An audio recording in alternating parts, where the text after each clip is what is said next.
Hi everyone, my name is Madeline Bennett, and I will be responding today to debate number 3, which was over whether or not the U.S. should have dropped the nuclear bombs on Nagasaki and Hiroshima. And I'm going to specifically respond to Brooks Mitchum's video.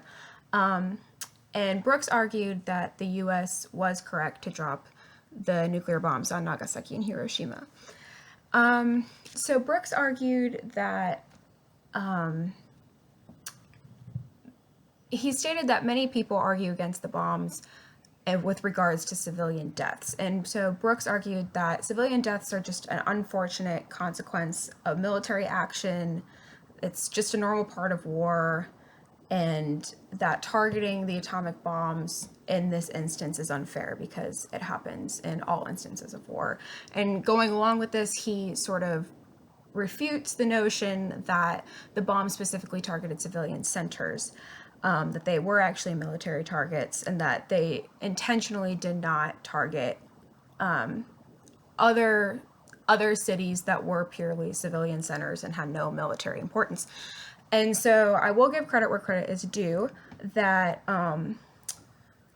hailing from the great state of Missouri, like Harry Truman, I think this may have been one of Harry Truman's only redeeming moments, that he intentionally did not target other cities such as Tokyo or the capital. He targeted cities that had military importance. But the problem with these 2 points is that nuclear bombs, by design, they are inherently indiscriminate. And discrimination is a very important ethical component of war, that in order for a war to be ethical, there has to be discrimination used. You shouldn't target civilians. You should only target military targets. And nuclear bombs just don't do that. You drop a nuclear bomb and you aren't only targeting the military targets in the area, you're targeting the entire area, and it's a very large radius a lot of the times. And so I think a good comparison for this would be, it's the difference between the Japanese bombing Pearl Harbor and the Japanese bombing the entire city of Oahu. It's just, there's no way to engage in the practice of discrimination with nuclear bombs. And so while I agree that civilians were not intentionally targeted, that nuclear bombs are sort of inherently unethical and go against a lot of the sort of ethical guidelines that we have for war just by nature. It's impossible to only bomb and only affect military targets. And I understand that civilian casualties are a part of war, but we should always try to avoid them. We don't specifically carry out a military action just saying, well, we accept that, hundreds of thousands of civilians will be harmed by this. We try to minimize that at all costs, and that is impossible with nuclear weapons.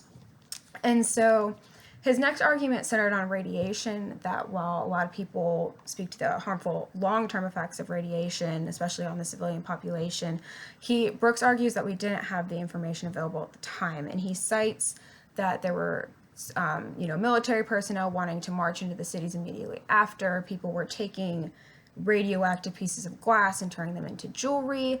And so he argues that based on this, that we didn't know the effects of radiation. And this just isn't true. The genetic effects and the cancer risk associated with radiation were known as early as the 1920s. So by World War II, we did know a lot of the effects that were associated with it. Were we always learning? Yes. Things are always developing in that regard. But just because specific military personnel did not know does not mean that the information was not available, especially to people higher up in the chain of command who were making those decisions. I think they had an obligation to seek out that information just because they didn't personally know. I don't personally know the details of radiation poisoning, but if I was talking about inflicting it on other people, I feel like I would have the obligation to seek out that information to know the effects of what I was doing. And so the last argument that he posed was about the massive number of lives that were supposedly saved by the dropping of the atomic bombs. And this is highly contested, and Brooks even acknowledges this. There are some people that argue that millions of lives were saved. And there are other people that argue that what had a bigger influence on this Japanese surrender was the entrance of the Soviet Union into the war against Japan, and that, you know, the war probably would have only gone on for a couple more weeks.